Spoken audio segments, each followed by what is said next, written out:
backlash is right, I'll replace it when I put a new one in. Alright, we're looking for 3,000 to 6,000. Grab it, you can feel it. But it is the slightest amount of play. 3,004 is what I was at last time with my backlash, and it was too loose. I would imagine this is like 5.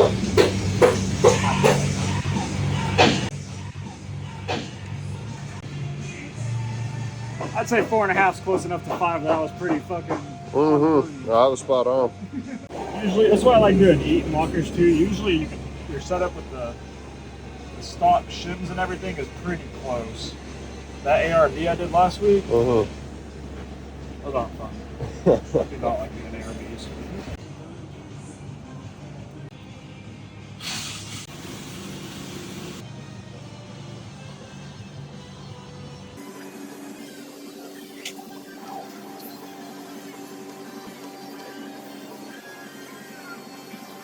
Look, where it's kind of rounded on the bottom and kind of rounded on the top. Okay. So and I'm offset because my backlash isn't quite where it wants to be too, but Gotcha.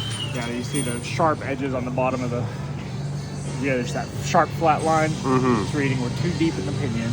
Oh, gotcha. So we'll shim it out that direction. And we'll redo all the setup. Deeper is better, in my opinion. Fair enough. When it goes under load, this will move. So if you're deep, it's better than being too shallow. If it's too shallow, it's when people break gears. Oh, gotcha. So when it moves, it's gonna move up the face, which is what you want. Okay, okay. But take that from someone who's willing to send it.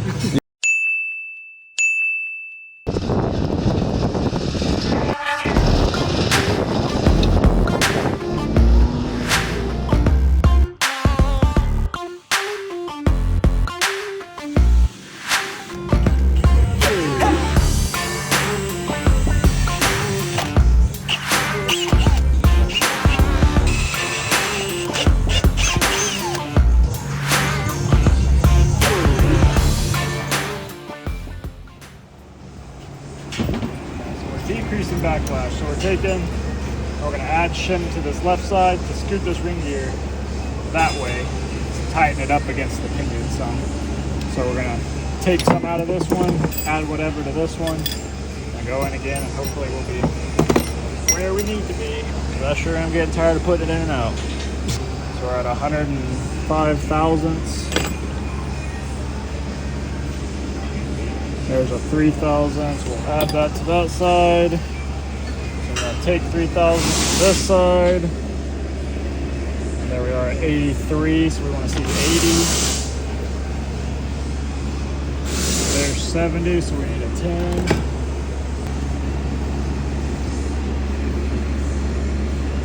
Oh, that one's a 10, so there's our 10. We'll throw it in between the big ones. I wish there was a good way to put these in. Like almost beforehand. Sometimes you can put them on certain applications. You put the shims behind the bearing races. That's nice. Because then everything just slides in and you're going to fucking fight everything. Instead of holding this. Yeah, holding everything together with shims that are razor blades and then trying to slide it into place. Yeah.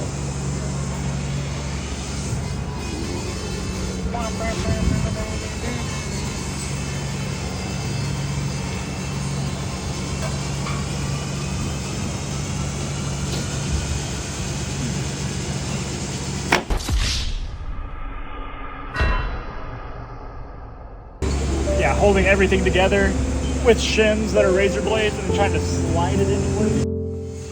Razor blades.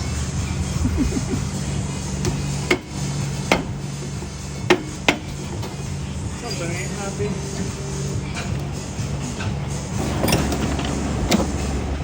I am gonna go put a band-aid on it though. We don't need fun.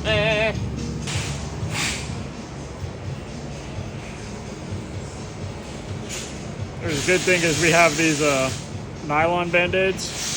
And like me with project cars, they can't stick to nothing. They're fucking awful.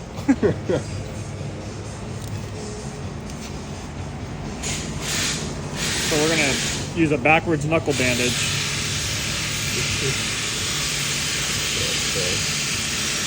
Really, overall, I'd give this job 2 out of 10. I don't know if this one decided to stick or it's because I washed my hands, but I'm chalking it up to the Band-Aid. I don't know. I may wrap my other one just for protection, just for the install. I've learned that if you try and pull the electric tape to break it for a Band-Aid, your finger will go numb quickly. Oh. Pro tip from an amateur.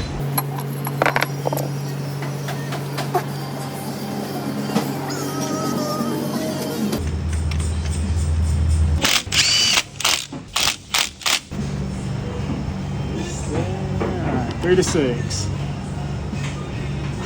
I will 100% live with 5.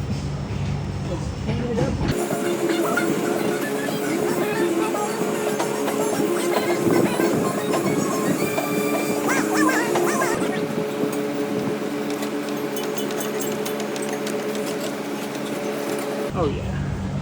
Oh yeah. Oh yeah. Run that pattern a little. Flush with the face, and it kind of softened the bottom, and we still may be a hair deep, just because you have that sharp edge, but I'd prefer to be on that side. And we're using the entire tooth, so I wouldn't want to come any more shallow. I am happy with that. And it's centered on the ring gear, side to side, from heel to toe. Perfect. So there's a 3,000ths shim difference on the original shim. So about 3,000ths overall was all the difference we made.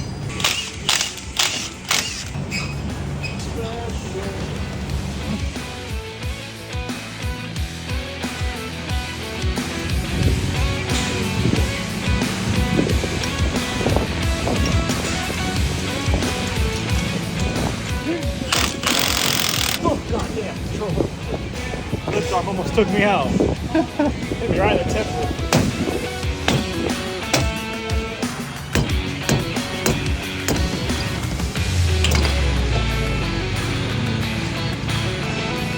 That seal full of money can buy that. Alright, open it like that and give it a roll. It's a weird style bearing they use in the jails.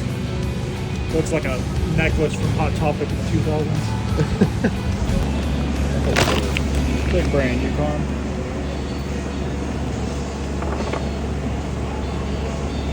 I just gotta guess. Drill grommet. That could not have opened to the right page any quicker. 12-inch drill bit.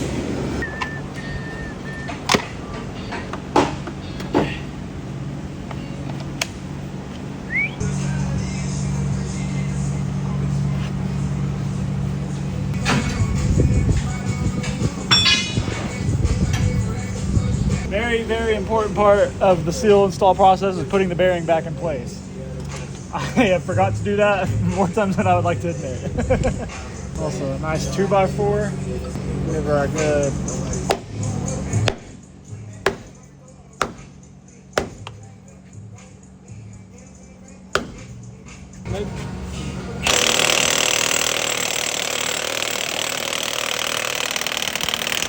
We'll crush it now. Alright.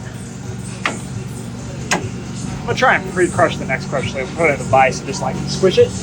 Just get that initial crush started. Get that bend started. Yeah. Ready? Break.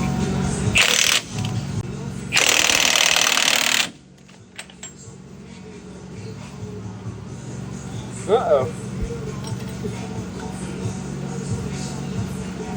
A bit more. Maybe.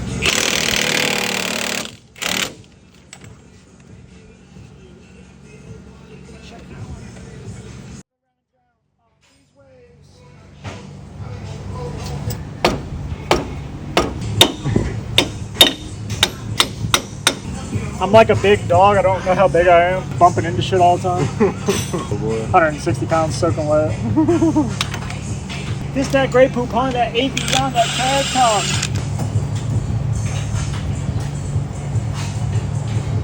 The goal here is to pull this up without tearing it. Oh yeah. Oh yeah. What an install.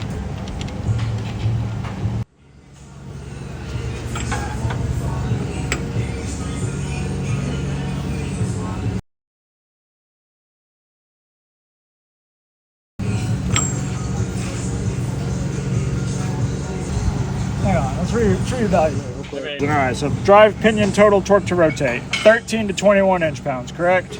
Per the gear ratio used, plus pinion total torque to rotate plus that, right?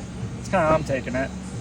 Because that's your PTR, is 13 to 25. This says PTR plus 7.59 to 14.35 inch-pounds. So I would say 21 plus 7.59 is 30, right? And we're right on the money. Perfect. Yeah, that's how I'm taking that. There's a 456 gear.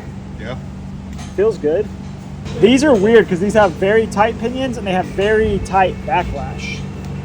Like the backlash on them is 3 to 6 thousandths. Normally it's 6 to 10. This Jeep's also getting a new axle because he bent his other one. So that axle's bent.